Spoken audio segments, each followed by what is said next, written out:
इमरान खान बतौर क्रिकेटर रियासत पाकिस्तान की शान रहे हैं। वर्ल्ड कप जीतकर न सिर्फ पाकिस्तान का नाम रोशन किया बल्कि अवाम के दिलों में भी घर बना लिया। सियासत में आए तब भी इनकी शोहरत मिट्टी से जुड़े मुहिब वतन पाकिस्तानी की रही।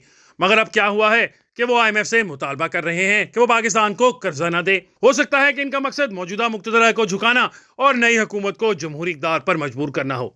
लेकिन फर्ज करें कि IMF इनका ये मुतालबा मान लेती है तो क्या सिर्फ मुक्तदरा और हुकूमत मुतासिर होगी? नहीं जनाब, मुल्क डिफॉल्ट हुआ तो फौज को तो शायद कोई फर्क ना पड़े। बर्मा में क्या फर्क पड़ गया है? असल फर्क ताजर, मजदूर और आम आदमी को पड़ेगा। एक्सपोर्ट इंपोर्ट बैठ जाएगी, रुपया डीवैल्यू हो जाएगा, हमारा हाल श्रीलंका जैसा हो जाएगा। मईशत और अवाम को नाकाबिले तलाफी नुकसान पहुंचाकर PTI क्या फायदा लेना चाहती है?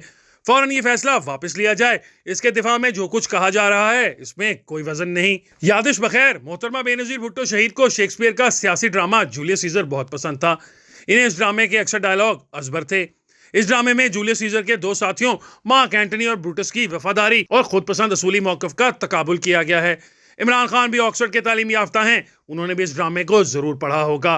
ब्रूटस जब जूलियस सीजर पर खंजर का वार करता है तो ईमान नुमाइंदगान की सीढ़ियों पर गिरते गिरते सीजर अपने दोस्त ब्रूटस को इसकी बेवफाई पर यह ज़रबुल मिसाल फिक्रा कहता है कि यू टू ब्रूटस। यही फिक्रा इमरान खान के लिए है। इन जैसा मुहिब वतन रियासत और अवाम के खिलाफ इस हद तक क्यों जाए? भुट्टो फांसी के तख्ते पर झूल गया मगर एटमी प्रोग्राम के खिलाफ एक लफ्ज ना बोला। बेनजीर भुट्टो की फौज से लड़ाई और कशमकश रही मगर वो शुमाली कोरिया से मिसाइल टेक्नोलॉजी लेकर आई और एटमी प्रोग्राम की हिफाजत की। नवाज शरीफ के फौज से इख्तलाफात रहे, इन्हें बहुत से राज मालूम थे मगर उन्होंने जबान न खोली। इमरान खान के साथ सरासर ज्यादती हो रही है मगर इसका ये मतलब नहीं कि वो रियासत और अवाम के खिलाफ IMF को खत लिखें। तहरीक इंसाफ वाले कह सकते हैं कि रियासत जो कुछ इमरान खान के साथ कर रही है इसका जवाब देना जरूरी है और हो सकता है कि IMF को खत लिखने से रियासती जबर का रास्ता रुक जाए। याद रखें कि दूसरी जंग अजीम के दौरान मुसलमान बरतानवी फौज में शामिल होकर लड़ रहे थे। गांधी अपने हामियों को बरतानवी जंग में शरीक ना होने का मशवरा देते रहे। कायदे आज़म ने ऐसा कुछ ना किया और यूं मुसलमानों की इन्हीं फौजी खिदमात के हवाले से इस खित्ते को आज़ाद पाकिस्तान की शक्ल में नया मुल्क मिल गया। रियासत जुल्म भी ढाए, जबर भी करे, लाकानूनियत भी करे, ना इंसाफी और धांधली भी करे, तब भी बैरूनी दुनिया से मदाखलत की दरख्वास्त करना अहले सियासत का शेवा नहीं होता।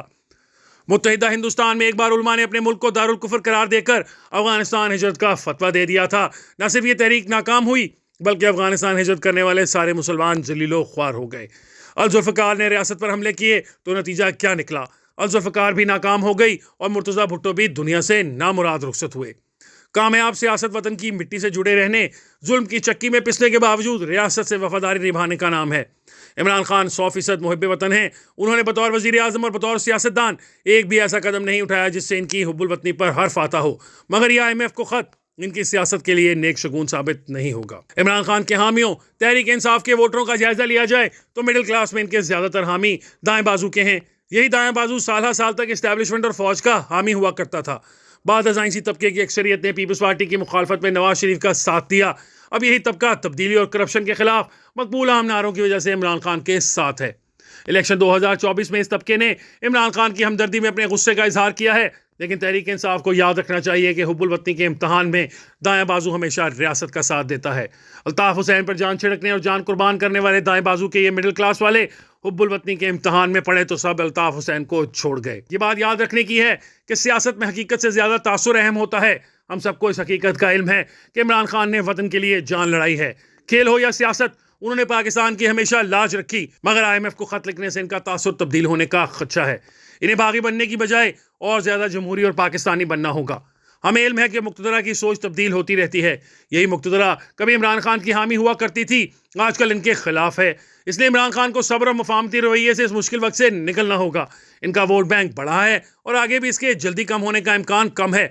लिहाजा इनके लिए जरूरी है कि वो अपने वोटर को हुब्बुल वतनी के इम्तहान में न डालें। सियासत का महवर रियासत मुखालिफ रखने की बजाय पॉलिसियों की मुखालफत की तरफ रखें। गुज़िश्ता कालम में भी अर्ज किया था कि रियासत में नजर आने वाली सियासी और नजरियाती तकसीम खत्म करने का वाहिद रास्ता मुफाहमत है।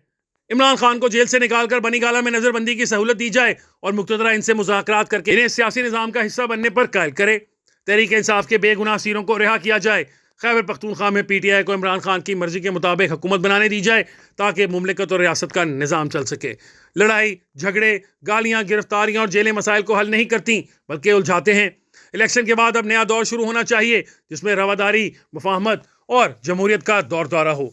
इसी से ही सियासी और माशी इस्तेहकाम आएगा और रियासत मजबूत होगी।